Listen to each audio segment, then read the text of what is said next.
Dziś wprowadzenie do malarstwa dekoracyjnego. Choć przeszukując internet pewnie natkniecie się na inne nazwy tego typu malarstwa. Zazwyczaj są po angielsku, ale najpopularniejsza to malarstwo dekoracyjne. Spotkacie się jeszcze z malarstwem wiejskim albo patchworkowym. Żeby zacząć, potrzebujecie 2, maksymalnie 3 dobre skośne pędzle. Polecam 8, 12 oraz do bardzo drobnych szczegółów 6. Niezbędne są także dobrze napigmentowane, świetnej jakości farby. Zanim zaczniemy malować, warto w głowie ustalić sobie kolorystykę naszej pracy. To warto wiedzieć na początku, czy idziemy w kolory ciepłe, zimne, a może pastelowe. Te 3 kolory to rozbiegówka w mojej pracy i będę je mieszała na różne sposoby. Pierwszy etap tego typu malarstwa to po prostu kolorowanie powierzchni. Dosłownie jak dzieci w przedszkolu, staramy się pomalować równo i wszystko pięknie dociągnąć do linii. U mnie dobór kolorów do pracy czasami wynika z głębokiego przemyślenia projektu, a czasami ze zwykłego lenistwa. W tej pracy absolutnie górę wzięło lenistwo. Po wypełnieniu wszystkich powierzchni przejdę do cieniowania. A cieniowanie wygląda najpiękniej, gdy zostanie zrobione tym samym kolorem co tło, tylko że ciemniejszym. Uwaga, uwaga, normalnie jeżeli w filmie nie ma nic ciekawego do pokazania, to go bardzo przyspieszam. A teraz zobaczcie taki momencik bez przyspieszenia. No pokazuję, żeby nikt nie mówił, że mi to wszystko tak raz, dwa wychodzi. A teraz wracam do tematu koloru tła i koloru cieniowania.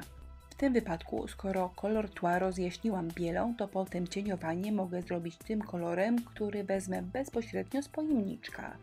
A tu jest przykład, gdy kolor tła wzięłam bezpośrednio z opakowania farby, więc cieniowanie muszę dobrać i je jakoś namieszać. Zanim zacznę cieniować, moją wysuszoną pracę dokładnie przelatuję papierem ściernym i jeden raz lakieruję lakierem akrylowym matowym. Na tego typu pracach świetnie wyglądają różnego rodzaju wzorki. Można je namalować od ręki i można skorzystać z szablonu. W tym filmie wzorki to temat dodatkowy, więc nie będę się nad nimi rozwodziła. Film jak namalować fajną kratkę już powstał i podlinkuję Wam go pod tym wideo. A link do szablonów z takimi malutkimi, na przykład świątecznymi wzorami, także podlinkuję Wam na dole, bo znajdziecie je w naszym sklepie. Ale oczywiście pomysłów, jak namalować ciekawą teksturę, mogą być miliony. Gdy wszystkie powierzchnie mają już taką teksturę, jak sobie wymarzyliśmy, możemy przechodzić do cieniowania. Przyda nam się teraz pędzelek skośny, ale jego wielkość trzeba dobrać do wielkości wzorów, które będziemy cieniować. Tak jak mówiłam wcześniej, do mojej pracy użyję kolorów prosto ze słoiczka oraz przyda mi się kolor szary. Bo szarością na dobrą sprawę mogę przyciemnić praktycznie każdy kolor. Te tła, które powstały na bazie rozjaśnionego niebieskiego, cieniuję po prostu niebieskim. To wideo nie jest filmem o cieniowaniu, więc cieniowanie traktuję tutaj pobieżnie. Ale mam dobrą wiadomość, zrobiłam niedawno film o cieniowaniu, jest dokładny i warto go obejrzeć, jeżeli taka tematyka Wam odpowiada. Podlinkuję go na dole pod tym filmem. A na mojej pracy cieniowanie brzegów trwa. Do najciemniejszej niebieskiej powierzchni, do oryginalnego niebieskiego musiałam jednak domieszać troszkę szarości, ponieważ farba niebieska malowana prosto ze słoiczka dawała za słaby cień. Natomiast jeżeli chodzi o rzeczy, które leżą na powierzchni, w tym wypadku jak serduszko, a potem będą guziczki, możemy używać samego szarego. A tutaj na przykładzie serduszka, jeżeli serduszko cieniuje od środka, to szary mieszam z czerwonym. I takie cieniowanie wygląda najlepiej, bo wygląda naturalnie. Ten rodzaj cieniowania daje nam jeszcze poczucie, że serduszko jest wypukłe.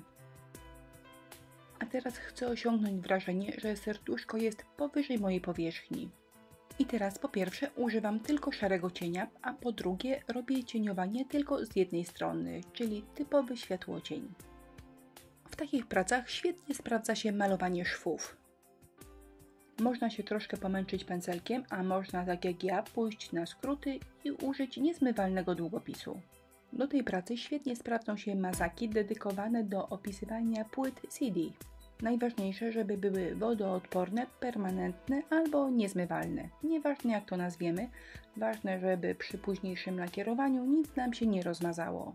I tego typu mazaki możecie kupić wszędzie, ale możecie kupić także je w naszym sklepie. A na końcu bonusowy guziczek, czyli jeszcze minutka, żeby pokazać, jak namalować guziczek, który wystaje nam przepięknie z powierzchni i urozmaica pracę. Gdy rozpoczynacie zabawę z malarstwem dekoracyjnym, warto rozpocząć od dużych wzorów. Małe czy duże wzory, oczywiście zasada jest ta sama, ale małe wzory wymagają olbrzymiej dokładności. Ale z drugiej strony takie małe cudeńka cacuszka wyglądają naprawdę rewelacyjnie. W tej chwili malowania guziczka nie przyspieszam, bo chciałabym, żebyście zobaczyli, jak to naturalnie wygląda. Jeżeli coś ma być wypukłe albo wklęsłe, to wystarczy zrobić prawidłowy światłocień. Ale często dopiero dodanie białego rozbłysku zrobi nam robotę, bo nasz drobiazg będzie wyglądał jak błyszczący. Takie rzeczy można oczywiście malować z wyobraźni, ale można także znaleźć podobny rysunek w sieci i troszkę się na nim wzorować. Bo guziki mogą mieć różne kształty, mogą być w różnych kolorach, ale zawsze będzie się malowało je identycznie. Jeszcze ciemne dziurki guziczków oraz domalowana nitka. A niteczka zacznie nam wyglądać trójwymiarowo dopiero wtedy, kiedy domalujemy do niej cień. To niby tylko cień, niby odrobinę ciemnej farby, ale nitka zamiast być namalowana troszkę nam się unosi nad powierzchnią. Jeżeli komuś się ten typ malarstwa podoba i zaryzykuje sam, to bardzo proszę, napiszcie, że robicie próbę i dawajcie znać, jak Wam wyszło.